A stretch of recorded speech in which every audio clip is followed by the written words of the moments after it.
आज हमारे साथ नरवाना में पधारे हैं विश्व हिंदू परिषद के प्रदेश अध्यक्ष पवन कुमार जी, जो कि सेवानिवृत्त जज हैं। उनके साथ सुशील शास्त्री जी हैं, जो प्रांत के सह मंत्री हैं, और साथ में संजीव गर्ग जी हैं, जो नगर अध्यक्ष हैं। आज हम इनसे इनकी जो वर्तमान में कार्यशैली है या वर्तमान में जो इनके कार्य कहाँ चल रहे हैं और क्या आगे की योजना है, उनके बारे में बातचीत करेंगे। नरवाना में पधारे आप, सबसे पहले तो इसके लिए आपका बहुत बहुत धन्यवाद, स्वागत है आपका। तो कहिए आप कुछ अपनी बात। विश्व हिंदू परिषद की स्थापना 1964 में हुई थी। समाज की जो एक भावना थी, हमारा एक मूल मंत्र जो था, वसुदेव कुटुंबकम, हिंदवे सोदरा सर्वे, के सारे हिंदू भाई हैं, उसको चरितार्थ करने के लिए, उसको अंगीकृत करने के लिए, उसको जमीन पर दिखाने के लिए विश्व हिंदू परिषद प्रतिबद्ध है। विश्व हिंदू परिषद का आयाम, चाहे वो बजरंग दल है, मातृशक्ति है, दुर्गा वाहिनी है, सबका एक ही लक्ष्य है, राष्ट्र सेवा, हिंदू की सुरक्षा, सनातन धर्म की सुरक्षा। तो ये सब हमारा जो मूल ध्येय है, हिंदवे सोदरा सर्वे, धर्मो रक्षिति रक्षिता, कि धर्म की जो रक्षा करेगा, धर्म उसकी रक्षा करेगा। अभी आपने देखा पिछले कितने 500 साल का संघर्ष, राम मंदिर का निर्माण कैसा, जो एक यानी कि सपना था हर हिंदू का कि राम मंदिर कब बनेगा, और राम मंदिर बना। हम सब ने देखा अभी जो उसका कुछ बचा हुआ कार्य है, वो भी अभी पूरा हो रहा है। तो सारा काम जो है हिंदुत्व के लिए है।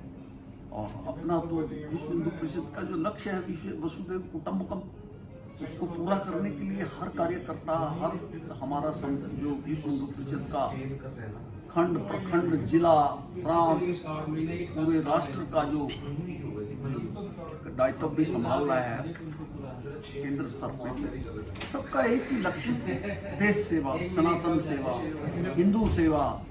तो इसका सब कार्य के लिए जो है हम आते, सब जगह अपना आना जाना रहता है।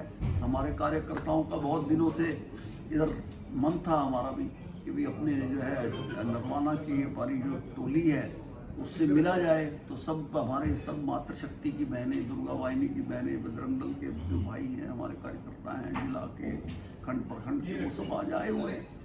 तो साथ में बैठ करके यार भोजन भी कर रहे हैं, तो बड़ा अच्छा लग रहा है। और ये हर आदमी का दायित्व बनता है कि वो राष्ट्र सेवा के लिए, देश सेवा के लिए, समाज सेवा के लिए जरूर अपने लेवल पे कुछ ना कुछ उसका योगदान बनता है, उसको पूरा करना चाहिए। राष्ट्र सर्वोपरि की भावना जो है, ये हमेशा व्यक्ति के दिलो दिमाग में, यानी कि उसके हृदय में, उसके दिमाग में ये चिंतन जो है हर वक्त चलते रहना चाहिए, ताकि वो उसी बात को लक्ष्य बना करके काम करता रहे। कहते हैं ना, किसी चीज़ को लगातार आप अपने मन में, अपने कार्यशैली में, अपने विचारों में अगर 21 दिन तक किसी चीज़ की प्रैक्टिस करो तो आपकी वो आदत में शामिल हो जाता है। तो हम लोगों की तो ये आदत में शामिल हो ही गया है कि देश सेवा, राष्ट्र सेवा, समाज सेवा, सनातन सेवा, धर्म की सेवा।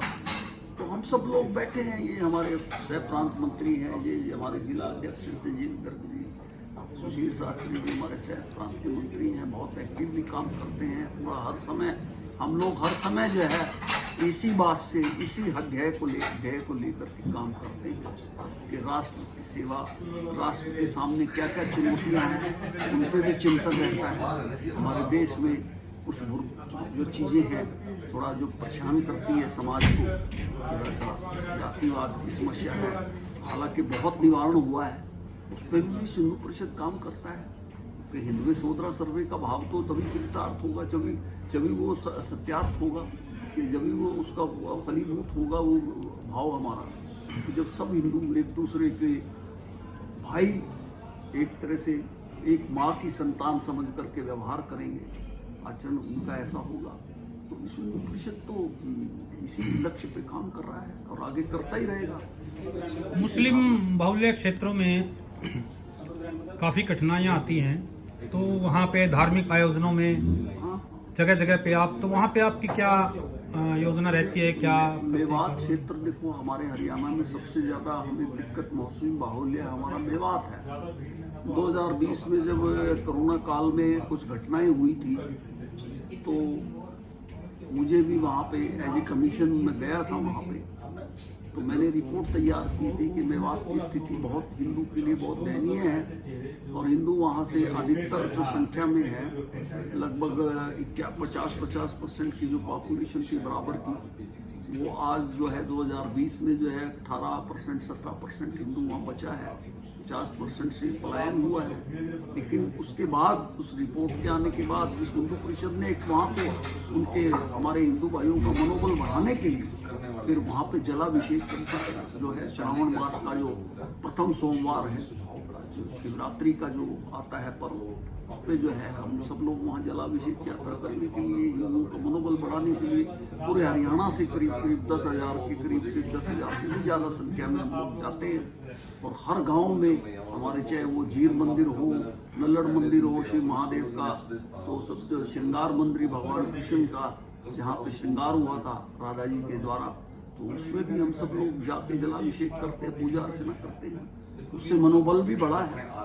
ये ठीक है कि पिछले वर्ष जो है हमारे जो है यात्रा पे जो है अटैक हो गया था, लेकिन उसके बाद हमने हौसला नहीं हारा।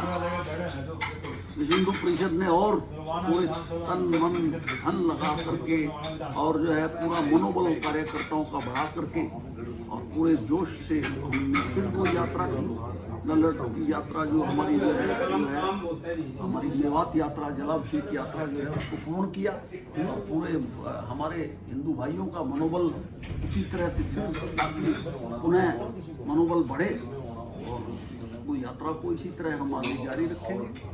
और हिंदू जहाँ सुरक्षित नहीं है वो वहाँ तो विश्व हिंदू परिषद का विशेष जो है दायित्व बनता है कि वहाँ ज़्यादा से ज़्यादा काम करें और अपने भाइयों की सुरक्षा का, उनके धर्म रक्षा का, कोई भी उनको आर्थिक जो सामाजिक और किसी तरह की भी जो है जो किसी तरह का कोई उनका शोषण ना हो, तो ये सब हम उसमें पूरा हमारा धर्मांतरण पर भी कुछ कर रही है आपकी परिषद? हाँ, धर्मांतरण पे तो बहुत काम हुआ है। अब अपने तो धर्मांतरण विरोधी कानून भी आया 2021 में हरियाणा में, धर्मांतरण भी anti religion anti conversion law Haryana में लागू हो चुका है। कोई भी व्यक्ति किसी को धर्म के लिए कोई धर्मांतरण कराता है लालच दे करके, किसी पे कोई फ्रॉड करके, किसी बेटी बहन बेटी से कोई लव जिहाद करके, कोई ऐसा फ्रॉड करके अपने आप को हिंदू बता करके कोई शादी करता है और वो ऐसी उस शादी को चैलेंज कर दे।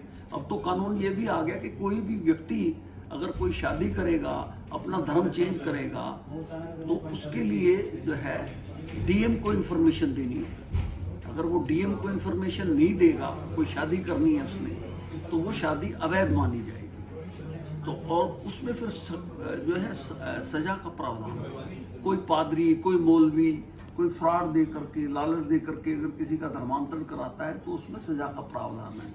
कोई धर्म छिपा करके किसी बच्ची के साथ शादी करता है तो उसमें सजा का प्रावधान है। पिछले साल जो है 2021 में ये घटना हुई थी गनौर में। एक लड़का मुस्लिम जो है दिल्ली से लड़की को लेके भागा और वो घूमता हुआ हरिद्वार मेरठ होता हुआ गनौर में आ गया। तो गनौर में उसके मामा के परिवार रहता था, उन्होंने वहाँ उनको पकड़ लिया। तो बात आई कि भाई इसको कहाँ पे केस चलेगा, तो हमने कहा भाई केस तो यहीं पे चलेगा, हरियाणा में पकड़ा है, गुड़गांव यहाँ गनौर में पकड़ा है तो गनौर में चलेगा। क्योंकि कंटिन्यूइंग ऑफेंस का मतलब यह जहाँ पे भी पकड़ा जाएगा अपराधी वही जुरिस्डिक्शन बन जाएगा, वहीं पे केस चल रहा है। पुलिस ने कोशिश की उसको दिल्ली में टालने की, लेकिन हमने नहीं जाने दिया केस को कि नहीं, ये तो जो कंटिन्यूइंग ऑफेंस में तो जुरिस्डिक्शन जहाँ पे अपराधी पकड़ा जाता है वहीं पे जुरिस्डिक्शन हो जाता है। और उसका हमें आगे आने वाले टाइम में भी और अभी से भी जो है हमें बहुत उसका लाभ मिल रहा है। और जहाँ भी कोई ऐसी घटना होती है और हमारे नॉलेज में आती है तो हम उस पर जो FIR कराने का हमारा पूरा रहता है, उस पर FIR भी कराते हैं। तो धर्मांतरण की समस्या आप जो थोड़ा सा हमारे लोगों को, सब विश्व हिंदू परिषद के कार्यकर्ताओं को सब पता है और हमने सबको बताया है। और हमने अपने यहाँ पे एक लीगल जो है विधि प्रकोष्ठ भी बनाया है। हर जहाँ कोर्ट वहाँ पे विश्व हिंदू परिषद की लीगल टीम वहाँ पे होगी। और कोई भी हिंदू भाई को समस्या आती है कानून से संबंधी, कोर्ट से संबंधित, तो उसको सहायता उपलब्ध कराई जाएगी। धन्यवाद सर, आपने हमारे साथ बात की, बहुत बहुत धन्यवाद।